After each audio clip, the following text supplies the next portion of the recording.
Yes ma'am. अभी बोली हूँ तो भी आएगी ना। ठीक। ओके। चलिए सही है, हम कर रहे थे।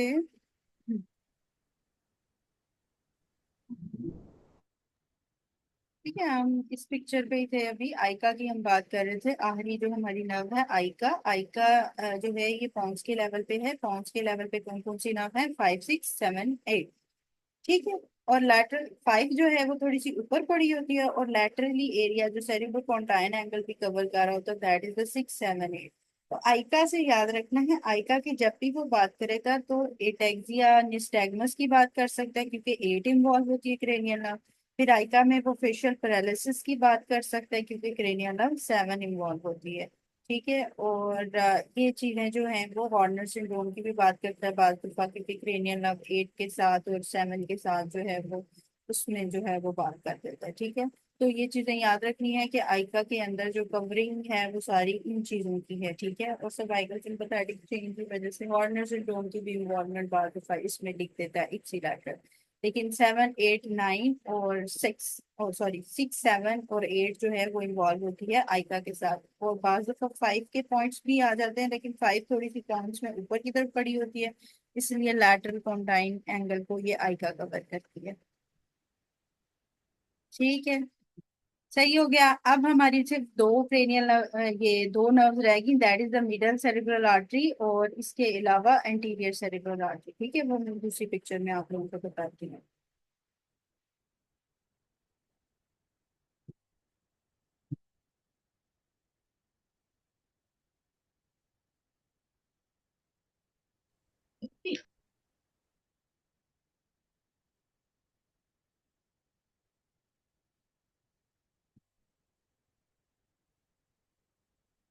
आइका का ये है कि आइका जो है वो लैटरल पोंटाइन एंगल पे सप्लाई कर रही होती है। तो पॉन्स में कौन सी है? कि हाँ, इप्सिलैटरल हॉर्नर सिंड्रोम भी उसमें आ जाता है। और पॉन्स में क्योंकि 5, 6, 7, 8 कवर होती है, तो आइका के अंदर उस सम के सिम्टम्स आएंगे। ठीक है। अच्छा, अब हमारे पास जो दो आ गई वो आ जाती हैं। एक हमने पढ़नी है अभी मिडल सेरेब्रल आर्टरी और एक इंटीरियर सेरेब्रल आर्टरी। ठीक है। ओके। ठीक है, एक होती है मिडल सेरेब्रल आर्टरी और एक है इंटीरियर सेरेब्रल आर्टरी। ठीक है, ये दोनों चीजें आपने याद रखनी है। और एक पोस्टीरियर। पोस्टीरियर में आपको बता चुकी हूँ कि पोस्टीरियर सेरेब्रल आर्टरी किस किस एरिया को कवर करेगी। ठीक है, वो ऑसिपिटल रीजन से जो है वो कवर करती है। ठीक है। उसके बाद क्या होता है, जो मिडल सेरिब्रल आर्टरी है उसमें आपने याद रखना है कि वो लैटरल सरफेस को कवर करती है। ये जो ग्रीन शो कर रहा है ये मिडल सेरिब्रल आर्टरी को शो कर रहा है। ठीक है। लैटरल एरिया को जो सप्लाई करती है, जो कवर करती है, that is the middle cerebral artery. ये मिडल सेरिब्रल आर्टरी के एक मेजर एरिया को, इसके अंदर आप देखेंगे कि ब्रोकाज एरिया भी आ गया है, वर्निक्स भी आ रहा है। ठीक है। जो ब्रोका है वो इंफीरियर फ्रंटल है और वर्निक्स जो है वो सुपीरियर टेम्पोरल है। ठीक है, समझ आ गई इस बात की कि लैटरल एरिया जो कवर करेगी that supplies the what, the middle cerebral artery. और अगर मीडियल एंटीरियर मिडल सरफेस की कवरिंग की बात करेगी तो ये एंटीरियर सेरिब्रल आर्टरी है। ठीक है, एंटीरियर सेरिब्रल आर्टरी जो कि प्राइटल लोब को और फ्रंटल लोब को एक एरिया को कवर कर रही है। ठीक है। तो जो इस तरह अगर याद करेंगे तो that is the interior medial surface के अंदर हमारे पास इंटीरियर सेरेब्रल आर्टरी आएगी, और लैटरल सरफेस में हमारे पास मिडल सेरेब्रल आर्टरी आएगी। और ये जो पर्पल को शो कर रहा है that is the posterior cerebral artery, और ये जो है वो पोस्टीरियर और इंफीरियर सरफेस को सप्लाई करती है। ठीक है, कॉर्टेक्स के अंदर ये सप्लाई है। अब बाज दफा क्या आता है, क्योंकि ये मिडल सेरेब्रल आर्टरी का ब्रोका एरिया के साथ और वर्निक्स के साथ एसोसिएशन है, तो याद रखना है जब भी एफेजिया की बात करेगा हमारे पास एफेजिया और हेमीप्रेसिस आ जाएगा, तो वो हमारे पास मिडल सेरेब्रल आर्टरी आएगी। ठीक है, एफेजिया और हेमीप्रेसिस। एफेजिया। ठीक है।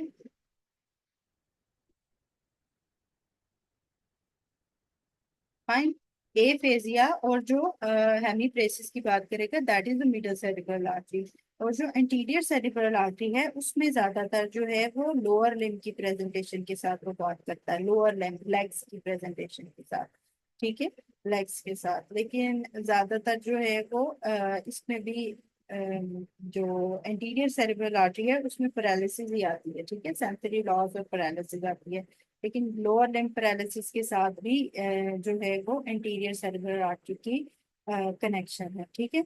ये दो चीजें हैं जो याद करने वाली हैं अब इसमें से, ठीक है। ये समझ आ गई मिडल और एंटीरियर सेरेब्रल आर्टरी की? Yes ma'am. ओके फाइन, ठीक है।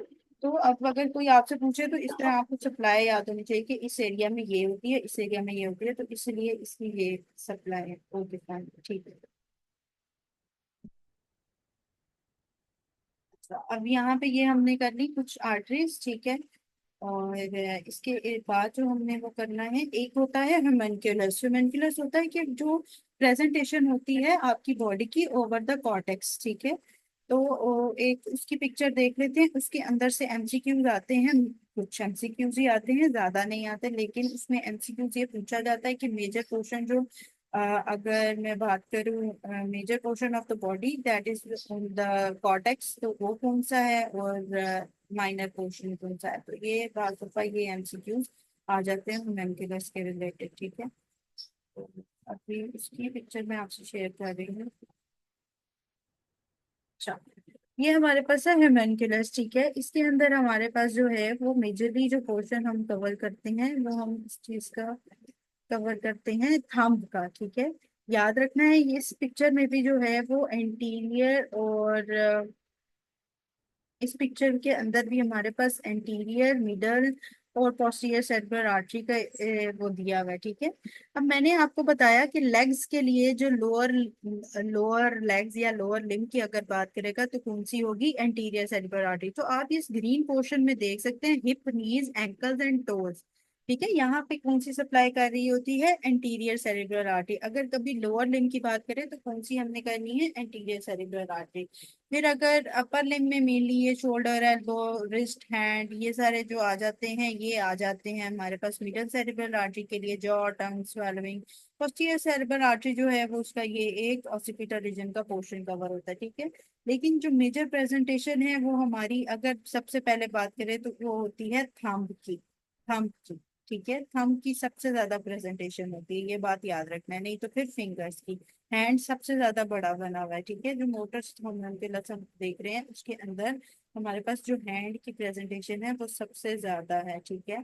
और मोटर ह्यूमेनकुलस के ही एमसीक्यूज आते हैं ज्यादातर, ठीक है। ये याद रखना है कि सबसे ज्यादा प्रेजेंटेशन ह्यूमेनकुलस की होती है, that is only of the thumb, ठीक है। और या फिर उसके बाद फिंगर्स की हम बात करते हैं। और जो लोअर लिम्ब में ये ट्रंक या हिप्स हैं, इनकी माइनर प्रेजेंटेशन है, ठीक है। अगर ट्रंक या हिप की लिखी हुई आए उसका पूछे तो ये माइनर प्रेजेंटेशन है, एमसीक्यू इस तरह आते हैं, ठीक है। ये समझ आ गई यहाँ तक? ठीक है, बहुत ज्यादा एरिया, एरिया नंबर जो है वो ब्रोकास वगैरह में पूछते हैं। एरिया नंबर ज्यादातर इसी में ही पूछा जाता है, ठीक है। ब्रोका का पूछेंगे या वर्निक्स का पूछेंगे, ठीक है। ब्रोका और वर्निक्स हमने कल एमसीक्यूज भी किया था। एरिया नंबर ये पूछते हैं, ठीक, ओके। अच्छा, अब इसके बाद जो है वो हम चूंकि ब्रेन स्टेम कर रहे हैं, और ब्रेन स्टेम के अंदर हमारे पास तीन पोर्शन हैं, that is the mid brain, pons and medulla, ठीक है। अच्छा अच्छा। पॉन्स के हाँ बहुत भी। एमसीक्यू, पॉन्स के हवाले से जो एनाटमी है वो बमुश्किल पूछी जाती है, ठीक है। वो ज्यादा नहीं पूछी जाती, ठीक है। लेकिन जो पूछी जाती है एनाटमी वो पूछी जाती है मिड ब्रेन की और मिडल की, ठीक है। तो अब थोड़ा सा हम उसको डिस्कस कर लेते हैं, मिड ब्रेन और मिडल, ठीक है।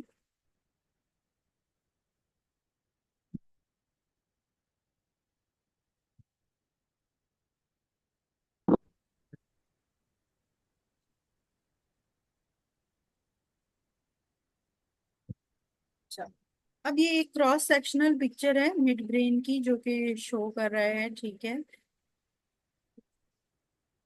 इसके अंदर क्या है कि मिड ब्रेन के एरियाज होते हैं तीन, tectum, tegmentum and cross cerebri, ठीक है। मिड ब्रेन के ये तीन एरियाज होते हैं। मिड ब्रेन के अगर मैं पीछे की बात करूं तो पीछे उसकी दो स्वेलिंग्स होती हैं, सुपीरियर एंड इंफीरियर कोलिकुलस के नाम से, ठीक है। ये जो पिंक कलर का नजर आ रहा है दैट इज सुपीरियर कोलिकुलस नजर आ रहा है, क्योंकि ये एक क्रॉस सेक्शन है, एक हिस्से का लिया हुआ, ठीक है। दो तीन क्रॉस सेक्शंस में फिर अगर हम नीचे जाएंगे तो इंफीरियर कोलिकुलस पड़े होंगे, ठीक है, और सुपीरियर कॉलिकुलस, ठीक है, ये दोनों आते हैं। सुपीरियर और इंफीरियर कॉलिकुलस के आते हैं एमसीक्यूज बाज दफा, ठीक है। जो वीएन के साथ होता है वो मेनली सुपीरियर कॉलिकुलस होता है, और इंफीरियरली जो पड़ा हुआ है वो ऑडिटरी के साथ होता है, ठीक है। तो ये एमसीक्यूज भी आ जाता है। बाकी इसके अंदर आपने याद रखना है ये posterior of the mid brain की स्वेलिंग होती है, सुपीरियर एंड इंफीरियर कॉलिकुलस। ये टेक्टम है, इसके नीचे इससे पहले ये जो एरिया एक लाइन ड्रॉ कर रही हूँ, यहाँ पे प्री टेक्टम एरिया होता है। प्री टेक्टम हमने कल किस रिफ्लेक्स के साथ पढ़ा था कि अगर वो लॉस हो जाए तो प्री टेक्टम एरिया इन्वॉल्व होगा।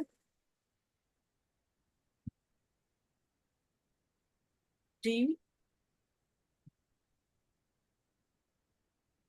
विच reflex is lost and the pre tectum area is involve.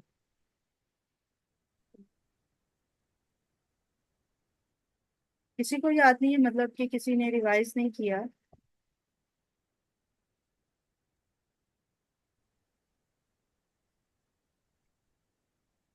जी। अच्छा चलो ऑप्शंस दे देती हूँ। No idea. ऑप्शंस दे देती हूँ, अकोमोडेशन रिफ्लेक्स और light reflex. Accommodation light reflex. Accommodation light, accommodation किस में होती है? अब जिसने अकोमोडेशन ही बोला है वही बता दे अकोमोडेशन किस में होती है। अकोमोडेशन अगर लॉस होगा तो किस में एरिया इन्वॉल्व होगा, एरिया कौन सा इन्वॉल्व होगा? Cortex, very good. और अगर लाइट रिफ्लेक्स इन्वॉल्व होगा तो उसके अंदर ये प्री टेक्टम एरिया इन्वॉल्व होगा, ठीक है। मिड ब्रेन में आप देख रहे हैं आगे प्री टेक्टम एरिया। हाँ जी सही है, अकोमोडेशन में कॉर्टेक्स और लाइट रिफ्लेक्स में प्री टेक्टम एरिया, ठीक है। फिर उसके बाद ये टेगमेंटम का एरिया है। कुछ न्यूक्लियसेस आप रफी की क्लास में मिड मिड ब्रेन और मेडला के हिसाब से, लेकिन मेडला में ज्यादातर न्यूक्लियसेस होते हैं, मिड ब्रेन के अंदर आप लोगों को ये कुछ खास न्यूक्लियसेस नहीं मिलते, ठीक है। कुछ गिने चुने न्यूक्लियसेस हैं जो कि सिर्फ मिड ब्रेन में है। अच्छा, फिर उसके बाद टेगमेंटम के बाद क्रस सेरेब्राई का। जी डॉक्टर मिश्रा। मैम कल एक एमसीक्यू था, posterior to cerebral aqueduct in mid brain. जी। वो रफी में जो था उसकी ऑप्शन कॉलिक्यूलस थी, लेकिन डबल ए में जो था वो टेक्टम का मेंशन है, तो हमें किसको ज्यादा प्रेफर करना होगा? रफी में क्या लिखा हुआ था, सॉरी? रफी में कॉलिक्यूलस ऑप्शन ऑप्शन मेंशन किया था कि कॉलिक्यूलस इसका राइट आंसर है। अच्छा, ये है बच्चे कि अगर वो स्पेसिफिकली अगर वो बात करेगा, अगर उसने आंसर में ये लिखा होगा, अगर ऑप्शंस आपके पास नहीं होंगी तो उसके अंदर आप सुपीरियर कॉलिकुलस की बात कर सकते हैं। अगर मैं स्पेसिफिकली बात करूं, क्योंकि ये सेरिब्रल एक्विडक्ट का एरिया है और इसके पीछे ये सुपीरियर कॉलिकुलस है जो इनके इन्वॉल्व होता है, ठीक है। लेकिन अगर मैं होल एरिया की बात करूं तो फिर उसमें टेक्टम आ जाता है। तो अगर ऑप्शन आपके पास टेक्टम और सुपीरियर कॉलिकुलस दोनों की हो तो फिर हम सुपीरियर कॉलिकुलस की तरफ जा सकते हैं, क्योंकि अगर हम मेनली बात करेंगे, प्रिसाइजली मतलब के बात करेंगे, तो फिर सुपीरियर कॉलिकुलस के आगे वो पड़ा हुआ है। लेकिन अगर मैं प्रिसाइजली बात ना करूं, वैसे कहूं, तो सेरिब्रल एक्विडक्ट टेक्टम के एरिया के आगे है, ठीक है। तो बाज दफा एमसीक्यूज में जो रफी में हमारे पास क्योंकि वन लाइनर्स होते हैं, वहां पे एमसीक्यूज की ऑप्शंस नहीं गिवन होती। अगर आपके पास टेक्टम की ऑप्शन ना गिवन हो तो, और सुपीरियर कॉलिकुलस की ऑप्शन हो, तो फिर हम सुपीरियर कॉलिकुलस को लगाएंगे। लेकिन आपको पता होना चाहिए कि ये एरिया है, जैसे टेगमेंटम में आपके पास सेरिब्रल एक्विडक्ट पड़ा हुआ है, तो उसके आगे पीछे जो है ये दो चार चीजें हैं जो कि इंपॉर्टेंट है, याद करने वाली है, ठीक है। अगर प्रिसाइजली है तो फिर सुपीरियर कॉलिकुलस है, ठीक है। मतलब मैम हम सुपीरियर कॉलिकुलस को ज्यादा प्रेफर करेंगे। हाँ जी, अगर प्रिसाइजली बात करें, अगर आपके पास दोनों चीजें आ जाए, टेक्टम भी आ जाए और सुपीरियर कॉलिकुलस भी लिखा आ जाए, फिर आप सुपीरियर कॉलिकुलस को प्रेफर करेंगे, ठीक है। लेकिन फिर डबल ए में जो टेक्टम मेंशन किया है तो वो फिर हम कैंसिल करके कॉलिकुलस कर सकते हैं, क्योंकि वो भी ऑप्शन में है। सुपीरियर कॉलिकुलस डबल ए में भी है। Yes ma'am. ठीक है सही है। अच्छा, उसमें ये होता है कि बाज दफा गिवन एमसीक्यूज में भी गिवन होता है, मुझे वो एमसीक्यूज एक दफा ऑप्शन दिखा दीजिएगा। बाज दफा वो प्रिसाइजली एक तो एरिया की भी बात कर देता है, ठीक है। और अगर एरिया की बात ना करे तो फिर उसमें क्या है, वो मुझे एक दफा ऑप्शन नंबर क्वेश्चन नंबर आप मुझे भेज दीजिएगा, मैं फिर उस पर आपसे डिस्कशन कर लूंगी थोड़ी सी, ठीक है। बाकी क्लास में भी फिर शेयर कर देंगे जो भी उसका भी इशू है। ठीक है, वो बाज दफा एमसीक्यूज के स्टेम में थोड़ा बहुत आगे पीछे चेंज आ जाता है, तो उसके अंदर डिस्कशन फिर हम कर लेंगे। लेकिन मेरे लिए याद रखें कि अगर वो प्रिसाइजली वो बात करेंगे तो हम स्पीरियस कोलिकुलस की ही बात करेंगे, लेकिन अगर वो वैसे बात करें तो नॉर्मली हम टेक्टन की बात करेंगे। ठीक है, कि टेक्टन के आगे सेरेब्रल एक्विडक्ट पड़ा हुआ है मिड ब्रेन का, अगर वो पोर्शन या पार्ट पूछे। ठीक है। अच्छा, फिर उसके बाद हमारे पास जो है वो मिड ब्रेन के अंदर ही,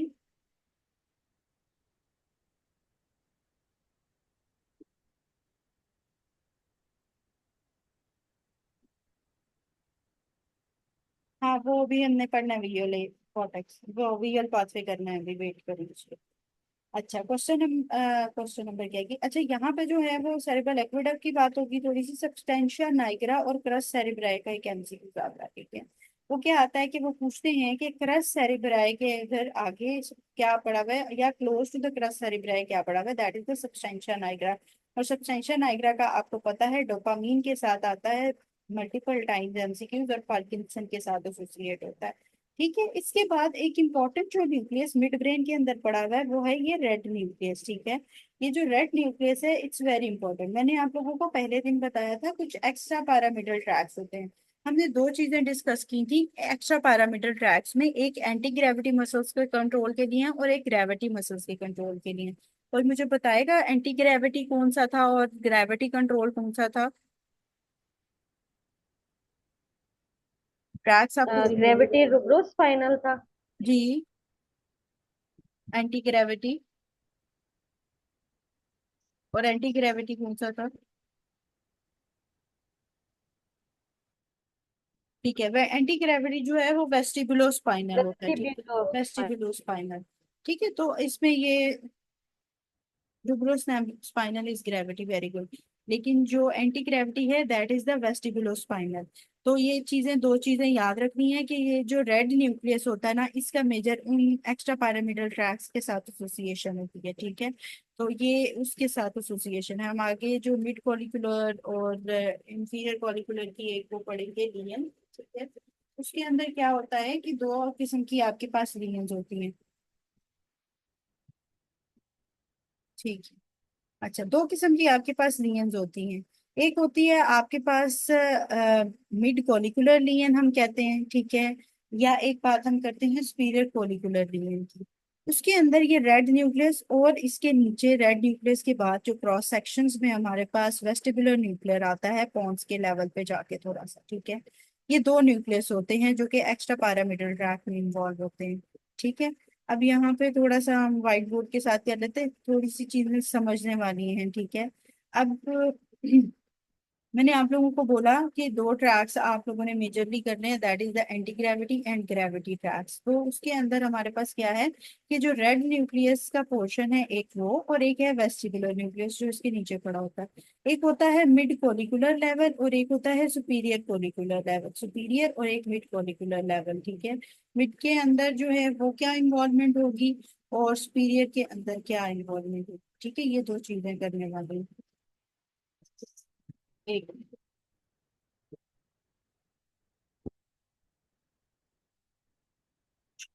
अब जो हमारे पास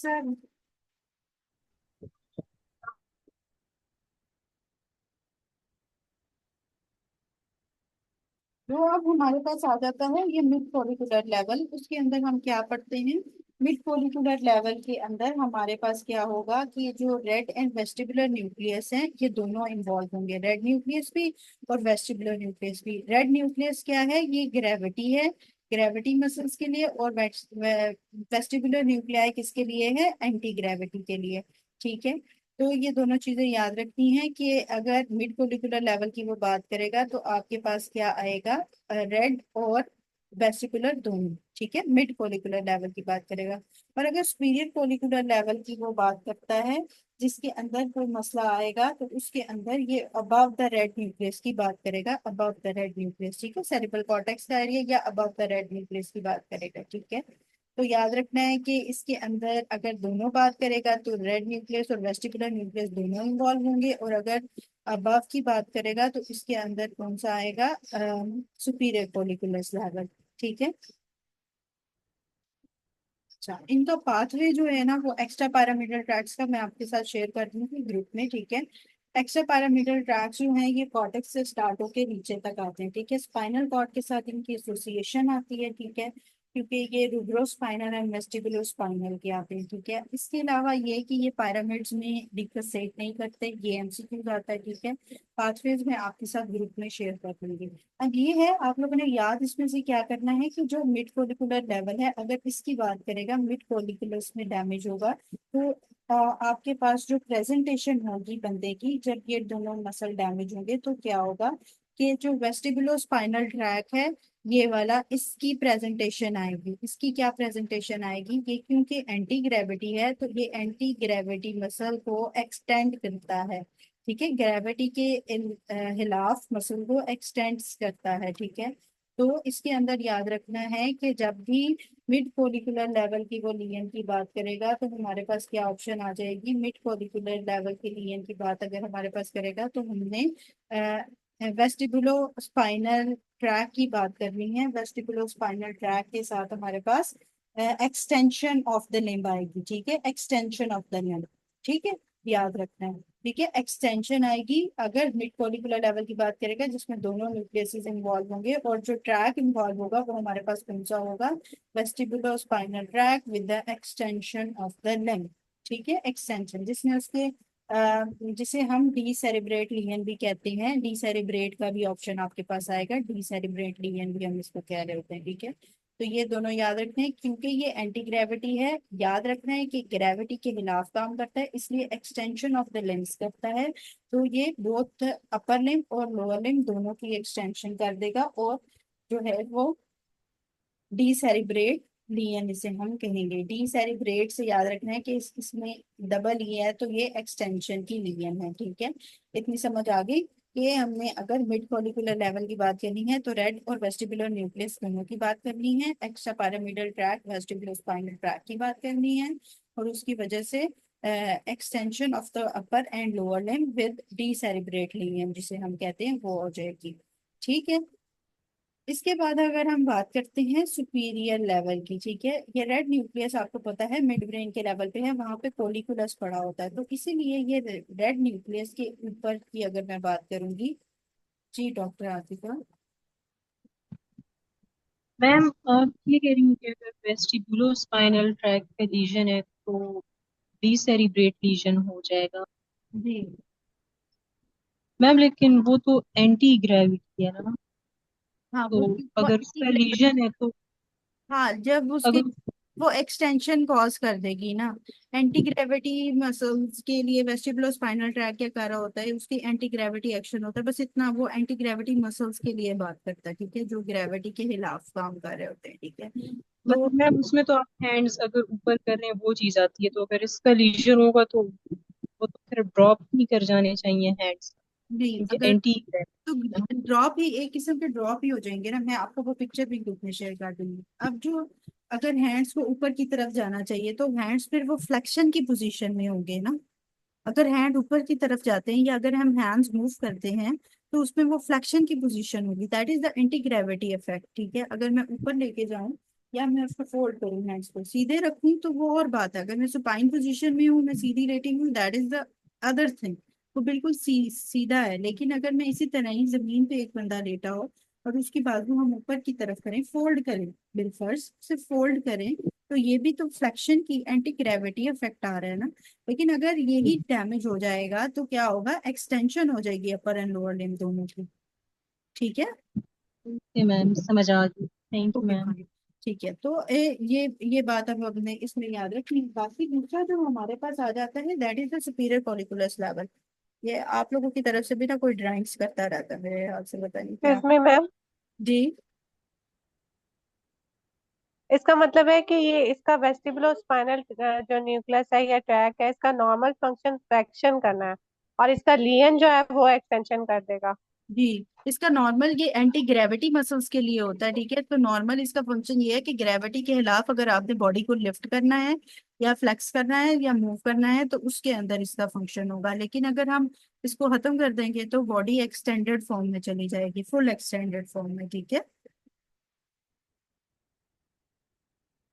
ओके। अच्छा, फिर हम उसके बाद बात करते हैं superior okay ma'am. Superior colliculus level की। ये रेड न्यूक्लियस के ऊपर जो हमारे पास लेवल आता है, that is the superior colliculus level. अब सुपीरियर कॉलिकुलस लेवल में क्या होता है कि वहां पे हमारे दोनों ट्रैक्स इन्वॉल्व होते हैं, क्योंकि ये कॉर्टेक्स से आ रहे होते हैं। तो जो दोनों ट्रैक्स हैं वो क्यों इन्वॉल्व होंगे? अब ये देखो कि रेड न्यूक्लियस ऊपर पड़ा होता है, वेस्टिबुलर न्यूक्लियस नीचे पड़ा होता है। यहाँ से ऊपर से जो ट्रैक आ रहा है, एक अगर रूब्रोस्पाइनल ट्रैक है और एक है वेस्टिकुलोस्पाइनल ट्रैक। तो अगर मैं मिड कॉरिकुलर लेवल और मेनली इसके डैमेज की बात करूंगी तो इसमें वेस्टिबुलर स्पाइनल ट्रैक इन्फेक्ट हो जाएगा। और अगर मैं सिर्फ इसकी बात करूंगी तो ऊपर इसमें सुपीरियर कॉलिकुलस लेवल की बात करूंगी तो यहाँ पे दोनों ट्रैक्स आ रहे होते हैं, ठीक है। तो एंडिंग किसी भी ट्रैक की नहीं होगी, इसलिए दोनों ट्रैक्स का डैमेज हो जाएगा, ठीक है। इस लेवल पे ये जो सुपीरियर कॉलिकुलस लेवल है, ऊपर से दोनों ट्रैक्स आ रहे हैं, तो इस लेवल पे दोनों ट्रैक्स का डैमेज हो जाएगा। लेकिन अगर मैं मिड कॉरिकुलर लेवल के बाद की बात करूंगी तो उसके अंदर सिर्फ ये ट्रैक हमारे पास बचेगा, क्योंकि ये वाला ट्रैक यहाँ पे रिजाइड करेगा, ठीक है, डिकसेशन करने के लिए। तो ये यहाँ पे रेड रुब्रोस्पाइनल ट्रैक तो यहाँ पे रुक जाएगा, इसीलिए मिड कॉरिकुलर लेवल में हमारे पास सिर्फ ट्रैक इफेक्ट होता है। और जो अगर सुपीरियर कॉरिकुलस लेवल की बात करूं तो उसके अंदर हमारे पास क्या होगा, दोनों ट्रैक्स इफेक्ट होंगे, ठीक है। अब उसके अंदर क्या होता है, जब दोनों ट्रैक्स अफेक्ट होते हैं तो फिर उसके अंदर ये हो जाता है कि अपर लिम्ब फ्लेक्शन आती है और लोअर लिम्ब एक्सटेंशन आती है, ठीक है। क्योंकि रूब्रोस्पाइनल ट्रैक जो ग्रेविटी ट्रैक है और वो एंटी ग्रेविटी एक्शन देने लग जाता है, तो रूब्रोस्पाइनल जो है वो रूब्रो ऊपर पड़ा होता है। तो इस तरह याद रखते हैं कि रूब्रो रेड न्यूक्लियस ऊपर होता है, वेसिकल न्यूक्लियस नीचे होता है। तो रूब्रोस्पाइनल ट्रैक क्या करता है, अपर लिम्ब की फ्लेक्शन कर देता है और वेस्टिब्युलोस्पाइनल लोअर लिम्ब की एक्सटेंशन कर देता है, अगर सुपीरियर कॉलिकुलस का लेवल हो, ठीक है। और इसके अंदर जो हमारे पास डी आती है,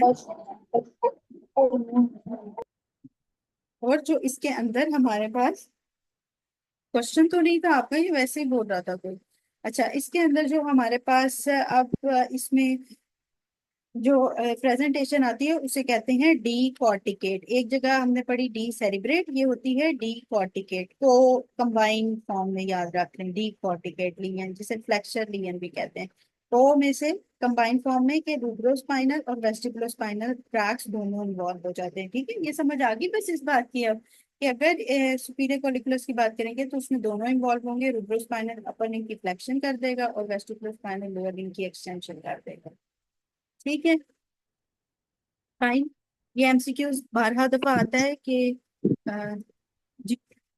सुपीरियर कॉलिकुलस और मिड कॉलिकुलर लेवल के लिए इनका पूछा जाता है, डी कॉर्टिकेट या डी सेरिब्रेट के लिए इनका पूछा जाता है, ठीक है। और न्यूक्लियसिस और ट्रैक्स का पूछा जाता है, ठीक है। तो न्यूक्लियसिस और ट्रैक्स आर डिफरेंट, याद रखना है कि न्यूक्लियसिस कौन कौन से इन्वॉल्व होते हैं। सुपीरियर कॉलिकुलस में तो अबव द टोटल न्यूक्लियस बात करते हैं, लेकिन मिड कॉलिकुलर लेवल पे होती है उसके अंदर दोनों न्यूक्लियस के दरमियान की बात करते हैं। और अगर ट्रैक्स की बात करें, मिड कॉलिकुलर लेवल में वेस्टिबुलर स्पाइनल ट्रैक और सुपीरियर कॉलिकुलर लेवल में दोनों ट्रैक्स, ठीक है।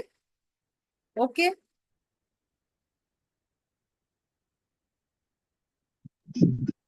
मैम मतलब मिड फॉलिकुलर लेवल जो है उस पे न्यूक्लियस दोनों इन्वॉल्व हैं, लेकिन न्यूक्लियस, हाँ ट्रैक एक जी है। जी, न्यूक्लियस मतलब कि nucleus involve in the sense की पोजीशन की बात अगर हम करें मिड कॉलिकुलर लेवल की, तो वो इन बिटवीन टू न्यूक्लियसेस हैं, ठीक है। इन्वॉल्व नहीं कह सकते, मतलब कह सकते हैं कि बिटवीन द टू न्यूक्लियसेस है पोजीशन उसकी मिड कॉलिकुलर की, ठीक है, कॉलिकुलर लेवल की अगर बात करें।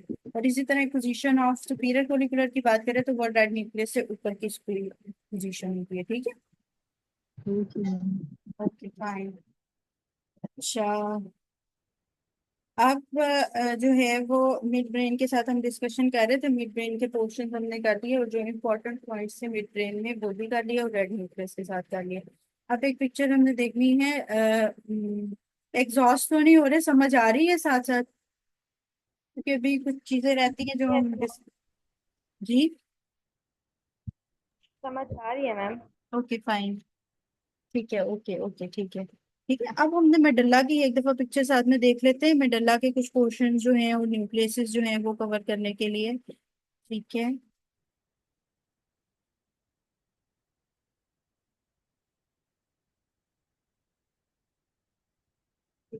हाँ,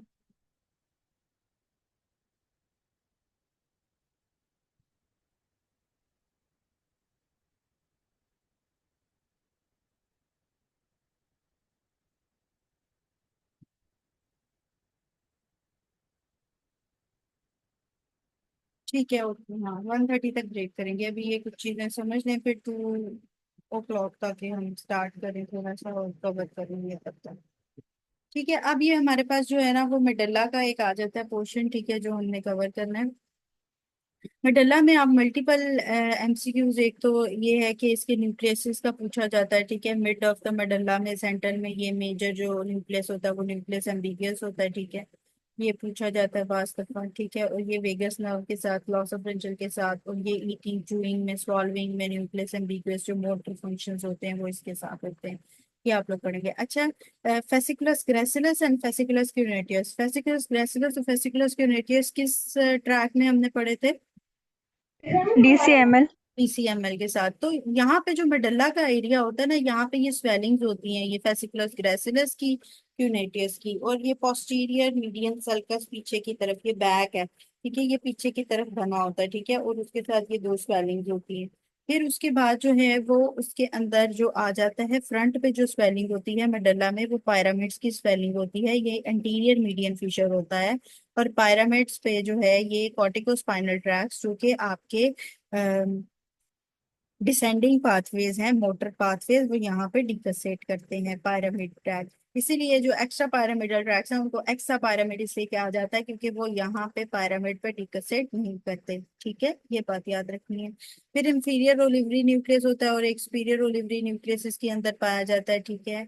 उसके अलावा जो याद करने वाला है, ये मिड पे आप देख रहे हैं बिल्कुल हाइपोग्लोसल न्यूक्लियस पड़ा हुआ है, तो अगर इंटीरियर स्पाइनल आर्टरी डैमेज होती है तो हाइपोग्लोसल न्यूक्लियस की बात करता है, ठीक है। तो ये कुछ चीजें जो है ये मेडल्ला के साथ हैं, ठीक है। बाकी इसमें और ज्यादा पोर्शन इसके बारे में मेडल्ला के लिए इतना ज्यादा नहीं पूछा जाता पोर्शन, लेकिन कुछ चीजें जो ये न्यूक्लियस के साथ हैं, और कुछ ये पायरामिड्स का, ये, और आप लोगों को पता होना चाहिए कि ये हमारे पास जो हाइपोग्लोसल के नाव या नर्व की यहाँ से पासिंग होती है वो भी मिड में होती है, बिल्कुल, ठीक है। तो इसके अंदर सिर्फ इतना ही थोड़ा सा पोर्शन था जो कि करने वाला था, ठीक है। बाकी अब हम थोड़ा सा जो है वो सेरिबेलम, बेसल गैंग्लिया, इनकी तरफ थोड़ा सा टच कर लेते हैं। बात यहाँ तक ये बात जो है वो कवर हो गई, ठीक है। मिड ब्रेन, मेडल्ला, पॉन्स, पॉन्स के इतने ज्यादा एमसीक्यूज नहीं आते हैं, पॉन्स के स्ट्रक्चरली आपसे कम ही पूछा जाएगा पॉन्स, ठीक है, वो नहीं इतना पूछते। ठीक है, अब थोड़ा सा सेरिबेलम और उसको डिस्कस कर लेते हैं। सेरिबेलम के अंदर न्यूक्लियाई एक तो याद करने वाले, सेरिबेलम के जो पोर्शंस होते हैं वो आप लोगों को पता होने चाहिए, ठीक है। सेरिबेलम में न्यूक्लियाइज आपने याद रखने हैं कि लैटरल टू मीडियल उसके जो न्यूक्लियाई होते हैं वो होता है उसका mnemonic, lateral to medial nucleus of the cerebellum का निमोनिक होता है डोंट ईट ग्रीजी फूड, ठीक है। न्यूक्लियस ऑफ द सेरिबेलम का एमसीक्यूज आता है लैटरल टू मीडियल, ठीक है, डोंट ईट ग्रीजी फूड, ठीक है। सेरिबेलम आपको पता है क्या करता है, पोस्चर मेंटेनेंस के लिए इसके लिए मेजर पार्ट करता है रोल, ठीक है। तो इसमें कौन कौन सा आ जाएगा, डेंटेट, एम्बोलिफॉर्म,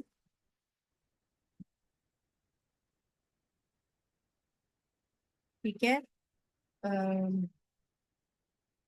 एक मिनट, डेंटेट था, एम्बोलिफॉर्म था, ठीक है, और फेस्टिकुलस है एक, और ये मैं जी वाला मेरे जहन से एकदम नाम निकल गया, किसी को याद है इसका नाम? मेरे जहन से एकदम ही निकल गया, ठीक है, कि मैं बता देती हूँ।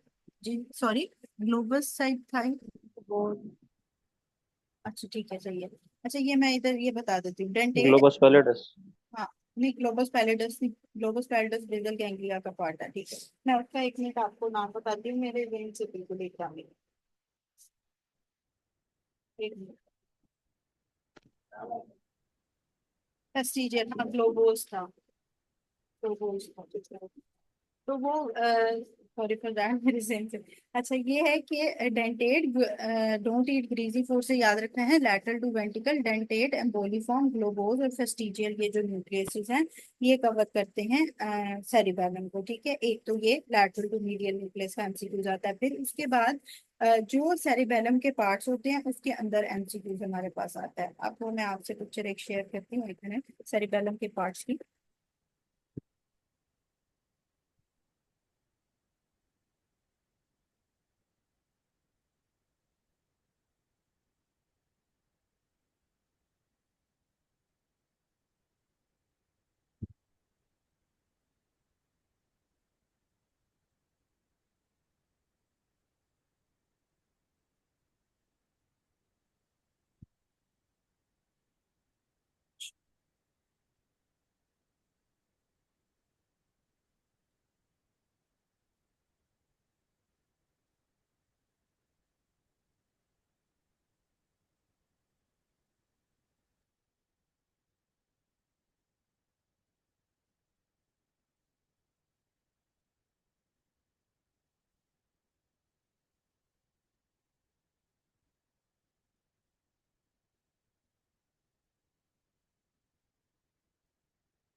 अब इस पिक्चर के मुताबिक जो है वो सेरिबेलम के हमारे पास जो पार्ट्स हैं, ठीक है, इसके अंदर जो मेजर पार्ट्स जिसका पूछा जाता है उसके बारे में थोड़ा सा डिस्कस कर लेते हैं। जो मेजर पार्ट है वो एक तो ये वर्मिक्स का है, ये यहाँ पे मिड में जो है वो बॉडी प्रेजेंटेशन होती है, ठीक है, मिड में जो है वो अपर लिम्ब की प्रेजेंटेशन होती है। यहाँ पे एक कह लो कि आंखें बनी होंगी, यहाँ पे फेस बना होगा, यहाँ पे लिम्ब बना होगा।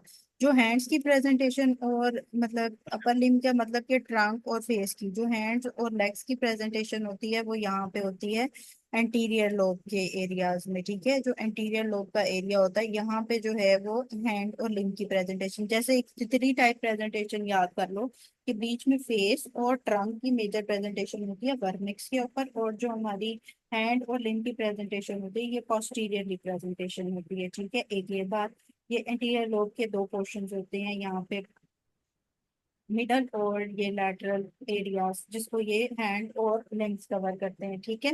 इसके बाद हो जाता है ये फ्लोकोमोड्यूलर। फ्लोकोमोड्यूलर के साथ जो एमसीक्यूज 12 दफा आता है वो ये कि निस्टैगमस सेरिब्रम का कौन सा एरिया अगर डैमेज होगा तो निस्टैगमस कॉज करेगा। तो फ्लोकोनोड्यूलर से याद रखना है कि निस्टैगमस इज एसोसिएटेड विद द फ्लोकोनोड्यूलर, ठीक है। फ्लोकोनोड्यूलर एरिया ये इसका अलहदा से एक पार्ट होता है, वरना इसके पार्ट्स में जो ऊपर जो पड़ा होता है hemisphere, that is the anterior lobe and posterior lobe और वर्नस, ठीक है। तो जो एमसीक्यूज आता है वो इसके साथ आता है सेरिबेलम का। ठीक है, फिर सेरिबेलम की कनेक्शंस आती हैं। अब सेरिबेलम क्योंकि ब्रेन स्टेम आपने पढ़ा है तो सेरिबेलम उसके दरमियान में साथ ही with the pons mid brain और मडल्ला के साथ एसोसिएटेड होता है। तो ऊपर मिड ब्रेन होता है, बीच में पॉन्स होता है, नीचे मडल्ला होता है, तो इसीलिए सुपीरियर सेरेब्रल पेडंकल होते हैं मिड ब्रेन के साथ। जी, अच्छा, सुपीरियर सेरेब्रल पेडंकल्स होते हैं मिड ब्रेन के साथ, ठीक है। मिडल सेरेब्रल पेडंकल्स होते हैं पॉन्स के साथ, और इंफीरियर सेरेब्रल पेडंकल्स होते हैं मडल्ला के साथ, ठीक है। तो ये भी चीज याद रखनी है। अब ये मीटिंग हमारी एंड होने वाली है, 1:30 तक की बात थी, हम जो है वो ज्वाइन करेंगे 2 बजे तक, 2:30 तक हम ये क्लास कंटिन्यू करेंगे, ठीक है। तब तक कोई क्वेश्चन हुआ तो आप लोग मुझसे दोबारा पूछ लीजिएगा, ठीक है। अभी तक की ये समझ आ गई जितनी भी हमने पढ़ी थी, ठीक है।